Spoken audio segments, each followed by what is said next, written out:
one constant feeling reigns over the 130-plus year history of NC State Wolfpack football. Hope. And when there's hope, well, Pack fans can always relate. Pack family, time for a true look at your team. Expert analysis, special guests, and a Carter-Finley-sized bag full of X's and O's. Let's get hooked up for Pack Therapy. Here are your hosts, Tim Donnelly and Wolfpack great Mike Glennon. Happy Thanksgiving, everybody. Pack Therapy podcast on Thanksgiving week, or as most like to call it, State Carolina week. I'm Tim Donnelly. Mike Glennon, as you heard, my co-host, NC State legend, joining us as well. Happy Thanksgiving, Mike. Happy Thanksgiving. Get those out of the way so we can talk about the real fireworks of this week. State Carolina. Obviously, you've seen it from the inside, and not many have. Is it a situation where like you're getting cut off on the road more by cars with UNC bumper stickers this week? It's a big deal around here. I mean, I think that's one of the things I've grown to appreciate by living here is my son is a first grader. I remember last year at kindergarten, like he can already identify which of his friends are State fans and which ones are Carolina fans. And being from Virginia, I saw that kind of with Virginia Tech and UVA, but down here I feel like it's an even bigger deal just because of how close the schools are, how close we are living in Raleigh to it.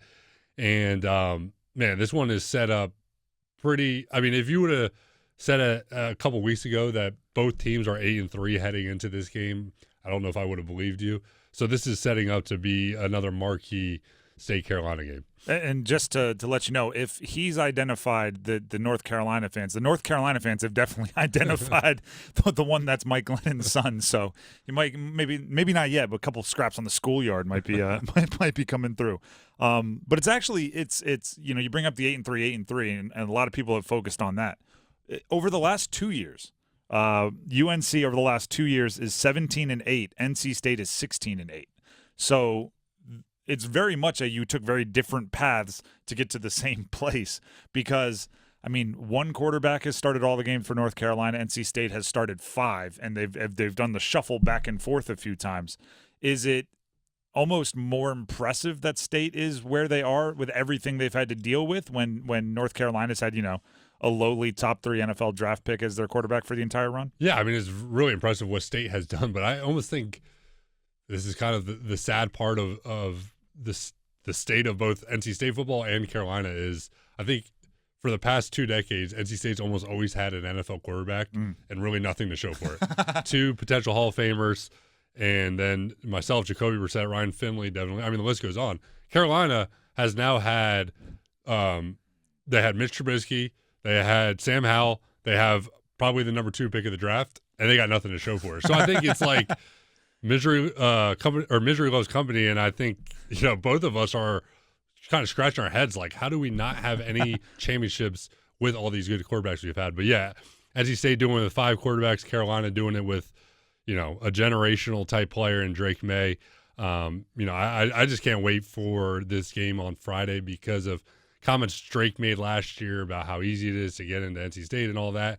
And I think this fan base is just ready to let loose and have a good time and let Drake Maye and the rest of the team hear it.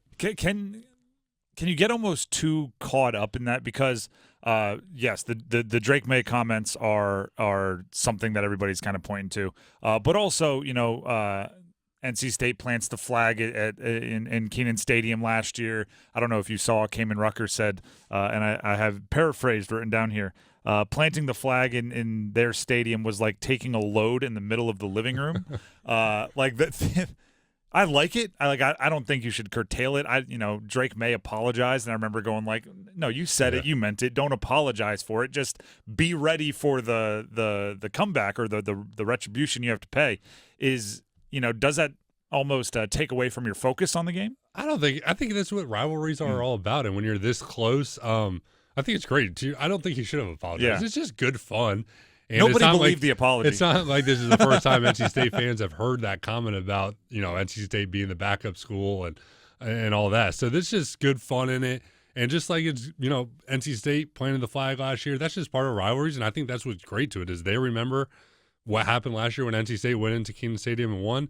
NC State fans remember what Drake Maye said, and that's the best part of college football to me is you don't have these kind of rivalries in the NFL. In college football, this is what it's all about. I talk about it all the time. The overlap between the groups of people that get really mad when conference realignment comes up, and there's a conversation about maybe schools like North Carolina and State separating, and they get real mad. Oh, you have to protect the rivalries. And then when a player plants the flag, those same people are mad. And I'm going, well, then what are you protecting? You're just protecting a game on the schedule? Like, you have to protect the games where you want to rub it in their face. And the motivation is if you plant the flag on their stadium and their field last year, you better work hard as heck to win this year, or else guess what they're going to do, and they might one-up you, and they have the right to do that, which is part of the rivalry. Right. It's motivating factors for both sides. Carolina's showing those pictures, showing those clips, and saying they disrespected us. NC State, you got to back it up because otherwise they're going to come in your house and when those clocks hit 0 at the end of the game, and if Carolina has more points on the board, you can guarantee there's going to be a flag going in the middle of the field. You're darn right. And also on the line here, right? We had this conversation on my afternoon show yesterday. Which team has more on the line in the rivalry? Because rivalries always feel important. This game always feels important. It wouldn't matter if, Carolina was 10-1 and State was 3-8, or vice versa. If State was having a dream season and Carolina stunk, it would be a very, very big game. It would have a lot of weight. It would have a lot of importance. But when you come in at 8-3, the rivalry is going to be there. The importance as far as which bowls you're going to is going to be there. But then there's also this kind of other program importance. And I think State, if they win this game and Dave Doran ties his high wins while with NC State, right? 9 wins would be the best he's done. That's something you jump on the table and you scream about with everything they've dealt with. Would this be kind of the best coaching job Dave Doran has done since he's been in Raleigh? I really think it has been. I think there was somewhat low expectations coming into this year, and after that Duke game, I remember we said they could win them all or they could lose them all. And to be honest, when we had Dylan McMahon on, I think it was during the bye week, and they said, the cliche, the new season, I don't think any of us believed 10 wins was on the table.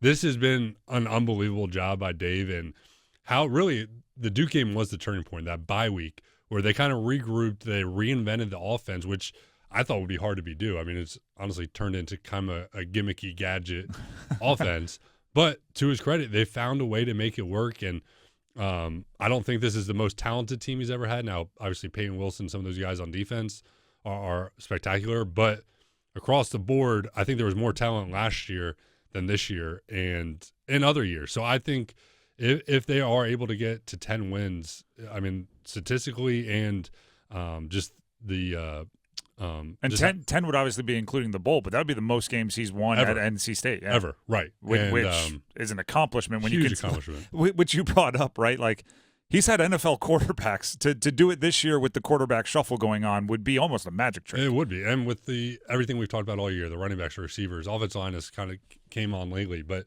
I think last year, State fans, the coaching staff, the players thought that was the year when it almost looks like, they followed it up with a pretty good act. And I think you have to give Dave credit. And if it wasn't for Jeff Brom at Louisville, I think Dave would get high consideration to be the coach of the year in the ACC. And actually, I want to talk awards. I don't know how some of these postseason assistant coaching awards don't have Tony Gibson on. Like, fine, if you want to find some coordinator in some other school that also had a good year, you want to give them the award. It's subjective, whatever. I don't know how he's not even on like the finalist lists in some of these because of everything we've talked about. The defense has had to step up so much for an offense that took until the bye week to find themselves, and then even once they found themselves, it's not like they're finding 35 points a game or anything. It's pretty unreal that the national media or the national voters or whatever aren't seeing what Tony Gibson is doing and going, yeah, he's deserving of all the accolades possible. He definitely should be up for those awards, and I think the only positive of it is we're talking about head coaching jobs, and maybe the more he can stay under the radar, the better it is for NC State. But I have a feeling ADs around the country are aware of Tony Gibson, so it'll be interesting to see the next couple of weeks if he gets one of these head coaching jobs. Yeah, I agree. I wish that because he's not on the finalist lists that and that means nobody is paying attention, but it feels like somebody that's like not on the Biletnikoff Award list, but is going to go like 4th overall in the draft. It's like everybody's aware of what's happening. We're going to take a quick break. When we come back, I want to talk about this specific matchup. Brennan Armstrong against that defense, Drake Maye against Tony Gibson's defense. There's some matchups that are going to be real interesting. We'll dive into the X's and O's right after this.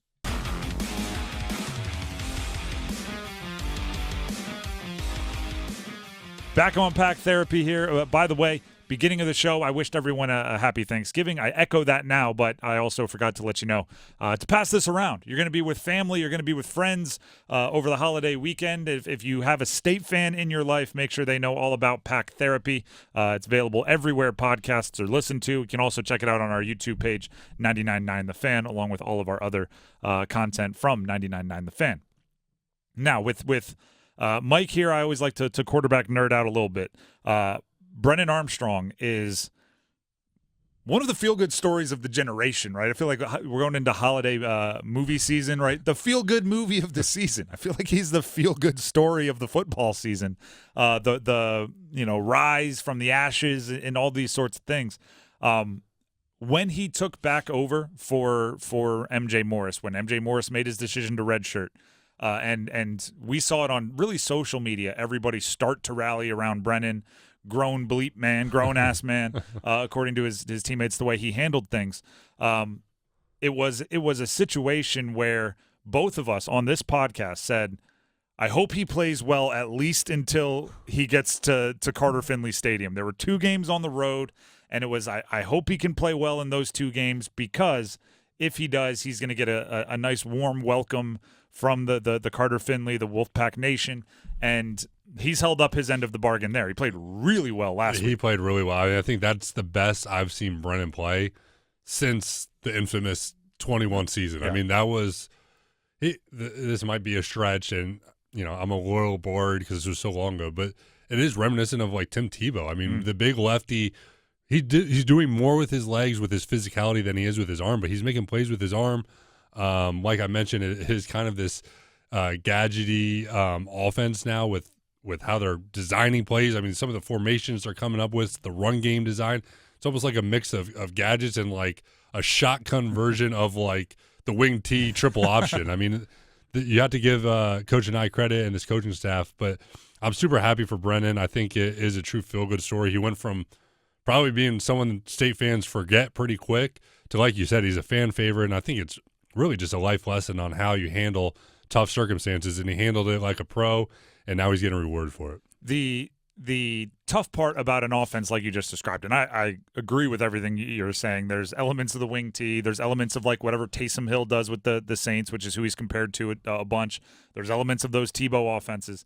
In many cases, when you're that different and that gadgety, there's kind of an expiration date, right? Like I think of the Dolphins Wildcat offense that year that took the world by storm, and then like 11 months later, it was 2 pages in the playbook rather than the entire playbook. Think of Tim Tebow, not at Florida where their talent level was bananas, but with Denver, where it took the world by storm for like 10 weeks, and then they brought in Peyton Manning and said, appreciate your effort. Is there kind of I guess starting it halfway through the season kind of helps because you don't have as much time to figure it out. But is there something that can be figured out about that offense, or can he keep it rolling? I think they can keep it rolling. I mean, we're talking 2 games left in the season. So to your point, I don't think day one install, this is the offense you want to. I don't think Anaya is like switching the rest of his career. Like, we need someone to fit this offense. No. We need to hit the portal. No, but to your point, I think it's enough where they can keep getting away with the gimmicks and using KC in the backfield, using Brennan, using the running back really as a fullback. And there's a lot you can do off of it. That's what makes it hard is there's, like you said, it's essentially the triple option. And when you have 3 elements to it, I mean, even more. I mean, who knows? They could turn it into the RPO game off of all of this. So I do think there's there's a lot of variations that they can continue to build. But I don't think you want to go into the season doing this as your offense to live and die by. But they're making it work for the second half of the season. The matchup is interesting because it's strength on strength when UNC's offense is on the field because obviously the strength for NC State is the defense, but the offense when NC State's offense is on the field and UNC's defense is on the field, it's fascinating to me because both of those units seem like you should know where to put all your resources. Meaning, like when you're running the scout team for trying to mimic NC State's offense, you put a guy in a different color penny and say, "This is Casey Concepcion. We need 2 or 3 guys to know exactly where he is at all points in time." And you say the quarterback is going to run a lot, right? 21 carries last week for almost 100 yards for Brennan Armstrong. It would have been over if it weren't for those last couple of plays. True. So yeah, even more so. Like it's right there and it's obvious. And then you look at North Carolina's defense, and I'm saying Kamen Rucker should be wearing a different colored jersey where the protections always know where he is, and Cedric Gray is kind of their other stat compiler. It's frustrating to watch either of these units if you're the opposing team because you're going they got 3 guys. How do you let Casey Concepcion beat you? But you mentioned it's creative play calling, and I get it. But it's also how does Kamen Rucker keep getting pressures on opposing teams' quarterbacks? Give him a dedicated lineman and a chip. Give him the tight end. Give him the running back. It's how these two coaches kind of handle the other team's stars. I think is going to be a key in this one. It will be, but last year Tony Gibson had a great game plan against Drake Maye. I remember leading up to it, Georgia Tech kind of did the same thing and actually beat Carolina when Georgia Tech was not good. And the game plan was kind of simple. It was either drop 8 or kind of send 5 or 6. I mean, it was a feast or famine, send it all or drop everyone back in max coverage, and Drake struggled against it. So I have full trust in Tony Gibson, whatever he dials up for the game, whether it is the same philosophy or if he wants to switch it up. But it is you do sometimes wonder, and watching that Virginia Tech game, it did feel like they were kind of having the safety go wherever KC was going. Yet the one time he runs a seam route and the safety actually was still favored to his side, but Brennan threw a good ball, KC makes a miss, and then he's gone. So, yeah, sometimes, I go back to playing guys like Aaron Donald or Von Miller. First thing the coach says every week is, we cannot let Aaron Donald wreck this game. We cannot let Aaron Donald wreck this game. And sometimes it's there's only so much you can do. A good player just makes plays, and that's what Carolina has in Drake Maye and Rucker, and then that's what NC State has in Casey Concepcion. The Drake Maye element, you brought it up. Last year, towards the end of the season, right, he I mean, quite frankly, his all-world momentum over the last 4 or 5 games tailed off considerably. And what you said is exactly what happened, right? It was kind of the thing that we usually see it in the NFL. Every quarterback goes through, which is they're just going to play 2 shell. They're going to drop back, and they're going to force you to take 900 checkdowns if you're going to be successful. And until you prove you can do that, teams aren't going to show you anything else because why would you? And going back to ACC kickoff at the beginning of the year, Drake Maye was saying, hey, we got a plan for it now. We figured it out. I've worked on it. I've studied the tape. If you are Tony Gibson, you mentioned he could throw a changeup.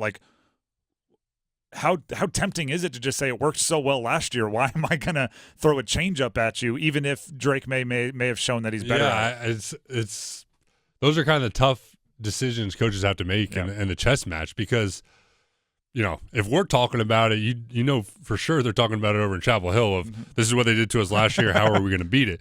And I'm sure they spend some of the off season and designing new plays to attack that kind of max coverage. And so I think it's kind of a guessing game in a sense. It's timing it out where.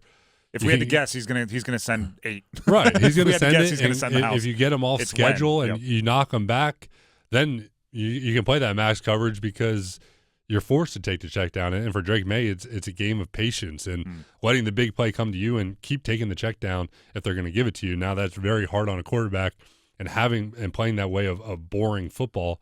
But last year, if he could go back, that's how you have to beat it. And the other part about the UNC offense against that NC State defense is Omarion Hampton, who is I mean, it's a great example of quarterbacks suck all the oxygen out of the room because Omarion Hampton is one of the best running backs statistically in the ACC. But every conversation about that offense starts with Drake Maye. I mean, we were talking off air before this. You look at the stats for Drake Maye, especially over the last couple, not super exciting. Omarion Hampton would like to have a couple fumbles back, but he might be the engine that drives this offense. Is there something to be said for, as crazy as it sounds, taking away the running game and making Drake Maye beat you, which sounds absolutely ridiculous? It sounds ridiculous, but, I mean, I think you bring up a good point. I mean, looking at his numbers, he's had – the last 5 games is all over 100 yards rushing. Granted, 3 of those are losses. 6 games. I mean, he's having a great year, and I know the philosophy of Doran is to take away the run and establish a run game on the offense. So there is something to that. I mean, Drake is a phenomenal player, but he's not actually lighting the world on fire this year, like, quite statistically like it was last year. So there could be that philosophy, is load the box and make Drake Maye beat you, which does sound crazy to say, but that's why Tony Gibson is as good as he is he's going to have a good game plan for this. We have to, there's certain things we hit every single podcast here on Pack Therapy. Peyton Wilson, why? Like I'm trying to mix it up here because, I mean, another double-digit tackles, 3.5 tackles for a loss, a sack this past week. He's coming into this game. Speaking of guys that are going to be circled on the depth chart, he's going to be on the scouting report, he's going to be as circled as anybody. He's kind of one of those guys where it's like Peyton Wilson can't beat us. And then you look at the end of the day and it's like, well, he had 12 tackles, a sack, and a pass defense. Great. We did a great job. Sarcasm. But he is making all the finalist lists for the player of the year, defensive player of the year awards. Kind of what is it about him? There's been some great linebackers that have come through NC State. What is it about him that's kind of letting him break through to that national awareness level? And he's legitimately one of the favorites to be the like Bednarik Award winner, which is the best defensive player in the country. I just think he shows up on the tape. He shows up on the TV. I mean, when you watch the game, it's impossible not to notice number 11. I mean, the way he plays, it's not a quiet, a quiet 10 plus tackles. You notice him on the field, and I think he's just playing at an extremely high level. He's an old guy. He's been around for a while, and he's just put it all together. He stayed on the field. That's been the main part of his career, was staying healthy and staying on the field, and he's done that this year, and I think he's deserving of any award that he may get, and I think it's great for his future at the next level, but it's great for the legacy that he's going to leave behind, and I think he's going to leave NC State as one of the fans' all-time favorite players. And the one thing that I think would solidify kind of all the defensive player of the year campaigns is, the quote-unquote Heisman moment, right? Because he had a few, but a lot of to me, the diving touchdown against Clemson is pretty bananas. But it seemed like all of the campaigns for defensive player of the year started like a week or two after that, and you kind of need that moment once everyone is looking for you to be that guy.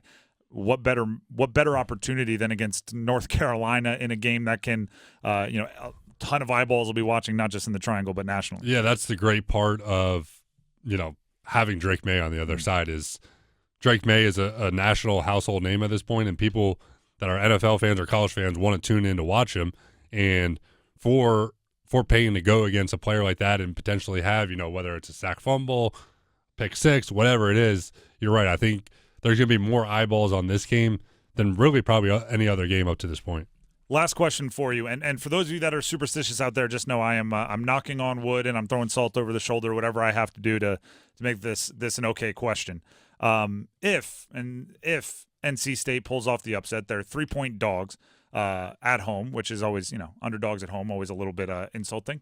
If they pull off the upset and get the win, do you want Salty Dave to come out? Salty Dave's becoming like a whole character where there's like Hoodie Mello. There's a few athletes and coaches that take on different personalities in different situations. Salty Dave Doran is one that I think the fans love. Salty Dave against Carolina. I mean, it's got to come out. It does every year, and I don't expect this year to be any different. There's going to be some quote, some soundbite that he has if NC State wins it. I fully expect and will embrace. I'll be looking forward to it if NC State, pulls this one off. And talk about the spread. Last week we were kind of surprised that Virginia Tech was favored, and looks like we were right. Pat Looks ourselves like on we the were back. right. We were right. Vegas and doesn't this know one, anything. Honestly, I almost feel like Vegas is underestimating the impact that Carter-Finley has on the opposing team, and I like NC State in this one. I really do. There it is. Mike, happy Thanksgiving once again. Happy Thanksgiving, Tim. Happy Thanksgiving to everybody out there that listens to Pack Therapy. We are very thankful for your support, and we'll be reacting to this one, I promise you. NC State, North Carolina at Carter-Finley this weekend. It'll be a fun one. Enjoy the game, and we'll see you after the holidays, including the game as one of those holidays. See ya.